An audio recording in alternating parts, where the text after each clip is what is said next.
Have you ever finished a book, closed the cover, and realized you remember almost nothing from it? Have you ever wished that instead of just reading more books, you could actually become someone changed by them? Welcome back to the channel. I'm your host, and today we're going to explore something that every learner, thinker, and reader has asked at some point. How do we move beyond reading as consumption and into reading as transformation? In a world obsessed with speed, with book counts and summaries, we're slowing down. We're going deeper. We're here to learn how to truly digest a book so deeply that it becomes part of who we are. This isn't about reading more, it's about reading better. And to do that, we'll walk through 4 layers of reading: absorption, reflection, application, and integration. But more than theory, I'll take you into stories, real-life accounts of readers who've turned words on a page into tools in their hands, changes in their minds, and new chapters in their lives. This journey will take you from passive underlining to active embodiment, from I read it to I live it. So find a quiet space, bring your curiosity, and let us begin unlearning what we think we know about learning. To understand how we can truly digest a book, let us start with the first layer: absorption. Absorption is the emotional and sensory intake of the book. It's when you let the author's voice speak to you without interruption. When you're not yet analyzing or comparing, you're simply receiving. This is where many readers stop. They read, feel, and close the book. They highlight, maybe even post quotes, but they haven't yet processed or understood. Imagine biting into a meal and then spitting it out before chewing. That's what reading without reflection does. Absorption begins with presence. It's sitting with the book without distractions. Let me tell you about Jorge. He was a speed reader, proud of finishing 80 books a year. But one day someone asked him, "What did the last 5 books do to you?" And he couldn't answer. That haunted him. So he changed his method. He started reading 1 chapter a day, taking notes not on content, but on what stirred inside him. He realized that books are less about pages, more about mirrors. They reflect. They awaken. They interrupt. The second layer is reflection. This is where the book starts to talk with you, not just to you. You ask, why did this passage strike me? What belief is it challenging? Where do I see this in my own life? Reflection requires honesty. You don't rush it. You revisit paragraphs. You write down what confuses you, not just what inspires you. You let discomfort sit. Sophia read a memoir on grief. One sentence shattered her. You don't move on from loss, you move forward with it. She closed the book. She cried. And then she wrote a letter to her brother who had passed 10 years ago. Not because the author told her to, but because reflection moved the idea from thought to feeling. That's when books begin to heal. The third layer is application. This is where theory meets action.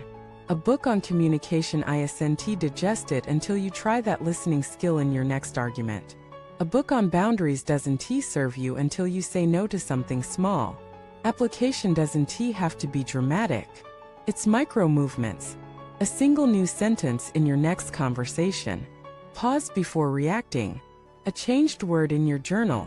Let me share Ethan's story. He read a book on mindfulness. He loved it but didn't do anything with it. Weeks later, while arguing with his partner, he remembered one line. In moments of tension, slow the breath before the tongue.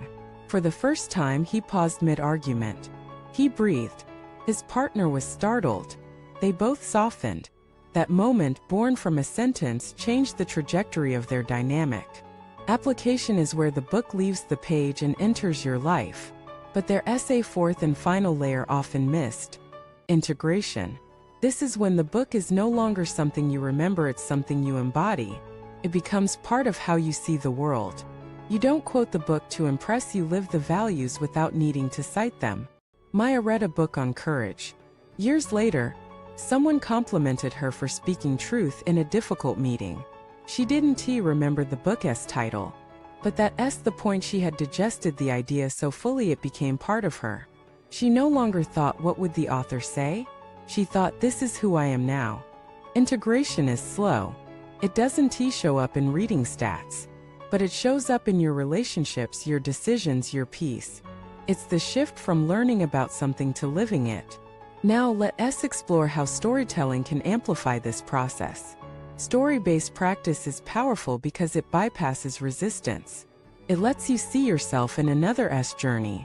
It teaches through metaphor, not instruction. And humans are wired for story. Our brains retain narrative better than data. Try this. Every time you finish a chapter, write a mini scene. Imagine how this idea would play out in your life. If you read about vulnerability, write a short story about you sharing a fear at work. If you read about resilience, imagine yourself falling and rising. These mini stories create memory. They root ideas in emotion, and emotion cements learning.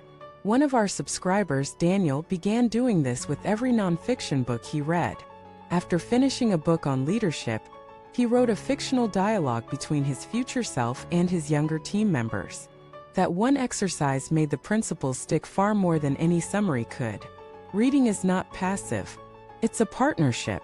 A good book doesn't just speak, it listens. It waits for you to respond. But the response doesn't have to be perfect. It has to be felt. And it has to be practiced. So how do you eat a book?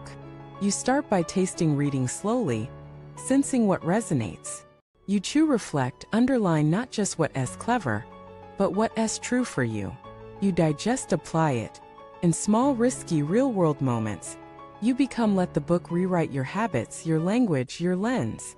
And then perhaps you write your own book, not with pages but with a life shaped by pages.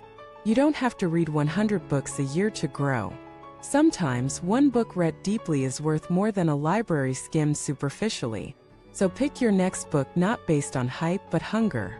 Ask yourself, what do I need to understand right now? Then read with presence. Reflect with patience. Practice with humility. And live with intention. Let the words change you, not just your opinions but your orientation to life. If this message shifted how you think about learning, let us know in the comments below. What book has changed you the most, not because you finished it, but because it finished something in you? Share your story. Like this video if it spoke to you, and don't forget to subscribe to the channel. We've got more powerful insights and tools ahead.